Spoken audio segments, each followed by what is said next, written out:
Dalam teori politik klasik ada asumsi yang hampir selalu dianggap benar. Apa itu? Jika dua pusat kekuasaan berada di dalam pemerintahan dan dipastikan itu akan terjadi gesekan. Ya kan, presiden dan wakil presiden biasanya hanya menunggu waktu untuk saling menunjukkan pengaruh. Itulah sebabnya banyak pengamat politik yang sudah berani memprediksi duluan, yaitu Prabowo Gibran akan pecah kongsi, apalagi kepada bapaknya. Dan tentunya ini banyak sekali yang diharapkan oleh para pembenci, ya kan? Dan para benci itu selalu harap-harap cemas dan ingin mencari celah agar mereka itu semuanya bisa pecah kongsi. Coba kita lihat, Prabowo Subianto adalah tokoh politikus senior yang mempunyai kekuatan politik. Sedangkan Gibran Raka Buming Raka itu wakil presiden yang masih sangat muda, namun dilingkari oleh kekuatan politik yang sangat besar juga. Dan secara teori, ini konflik hampir tak akan terhindarkan. Tapi anehnya, setelah berbulan-bulan memasuki masa pemerintahan, bahkan lebih dari 1 tahun, gesekan itu tidak muncul. Dan ini membuat para pembenci menjadi semakin kecewa. Ya, itulah kerjaannya para pembenci. Bagaimana mereka tidak resah, ya kan? Tidak ada manuver, tidak ada perebutan panggung, tidak ada drama kekuasaan. Sangat sulit sekali untuk mencari celah itu. Yang terlihat justru Prabowo Gibran semakin mesra, seperti anak dan bapak. Sulit sekali untuk membenturkan mereka itu. Sangat sulit. Disinilah pertanyaan besarnya, apakah strategi ini dipakai untuk Gibran agar Gibran tetap bisa sukses dalam pemerintahan, atau para pengamat yang terlalu dini menyimpulkan. Ikuti video ini sampai tuntas, jangan hanya klik bait, agar kalian semuanya bisa menelaah sampai isinya. Let's go.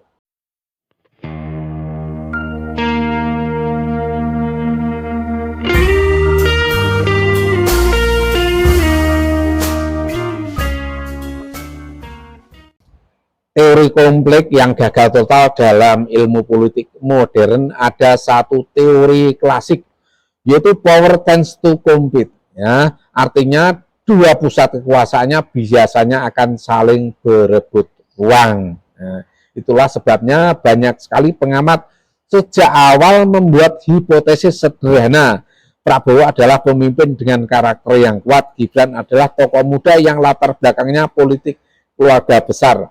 Terus kesimpulannya apa? Nah, cepat atau lambat konflik itu akan muncul. Nah, secara analisis itu terdengar ilmiah, ya kan? Masalahnya cuma satu, realitas politik seringkali tidak membaca buku teori yang sama dengan para analisisnya. Eksperimen sosial bernama kesabaran politik. Jika kita amati perilaku Gibran selama ini, ia tidak pernah melakukan apa dalam teori politik disebut power signaling. Tidak membuat manuver besar, tidak mendalui presiden, tidak melakukan deklarasi politik yang dramatis. Tapi tunggu dulu, justru yang disinilah logika para pengamat mulai runtuh. Bagaimana tidak? Justru para pengamat ini sekarang sudah mulai runtuh seperti sudah jatuh ke tiban tangga. Ini dalam istilah ilmiah ini mirip dengan strategi low visibility power, yaitu Kalau diterjemahkan lebih sederhana lagi, punya kekuasaan tapi tidak harus haus panggung. Dan bagi seorang presiden seperti Prabowo, tipe wakil seperti Gibran ini sangat cocok sekali. Dan Prabowo Subianto nampak nyaman sekali. Mungkin tidak akan tergantikan, dan siap-siap para politikus dari partai manapun menangis berjamaah. Aduh, berharap supaya menjadi wakilnya Prabowo, tapi mau menyingkirkan Gibran tidak bisa. Waduh, sulit dibayangkan.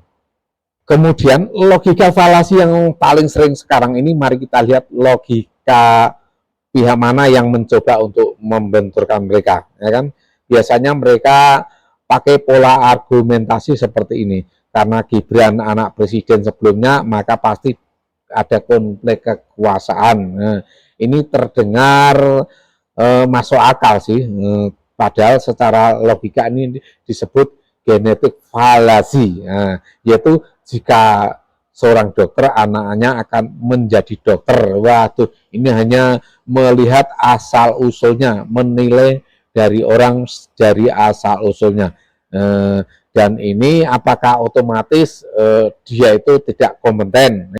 Tapi semua itu dalam politik logika sering kalah dengan narasi. Kalah dengan narasi.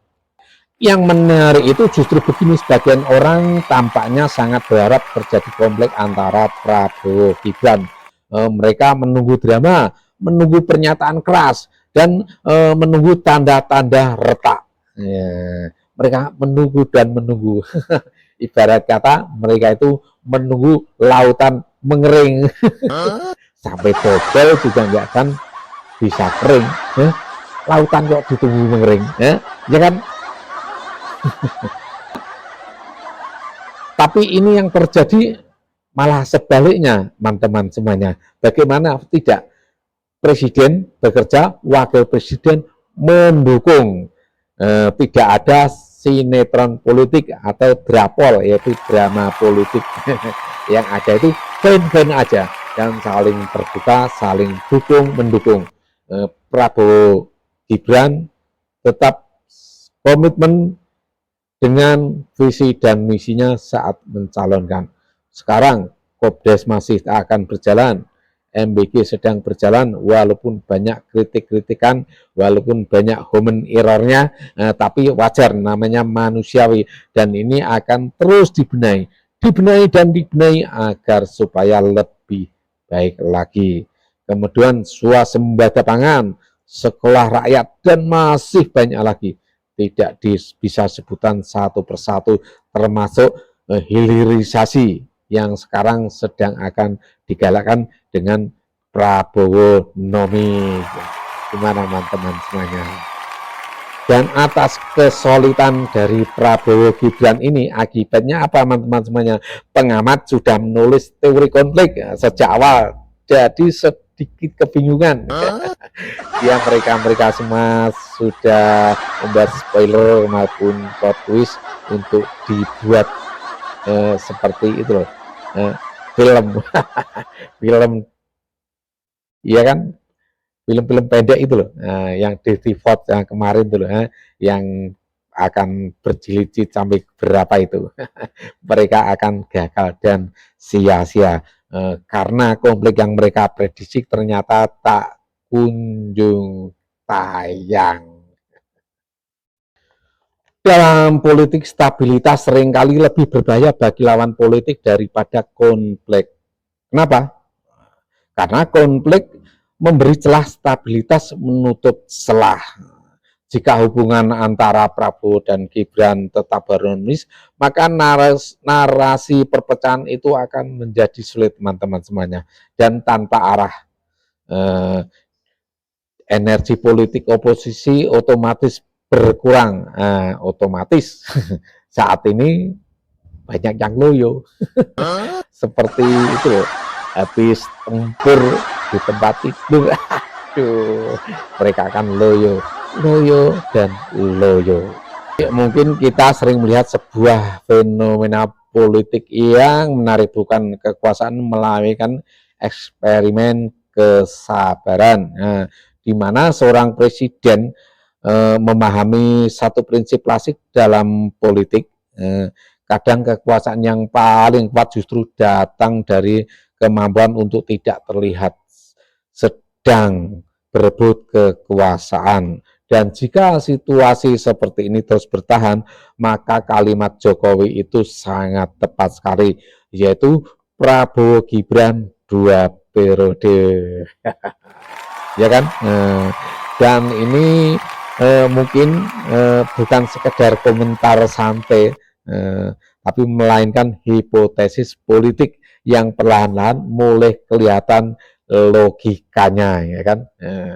Itu terontong nanti akan terlihat jelas dan gamblang. Sudah itu aja, terima kasih, Martunun.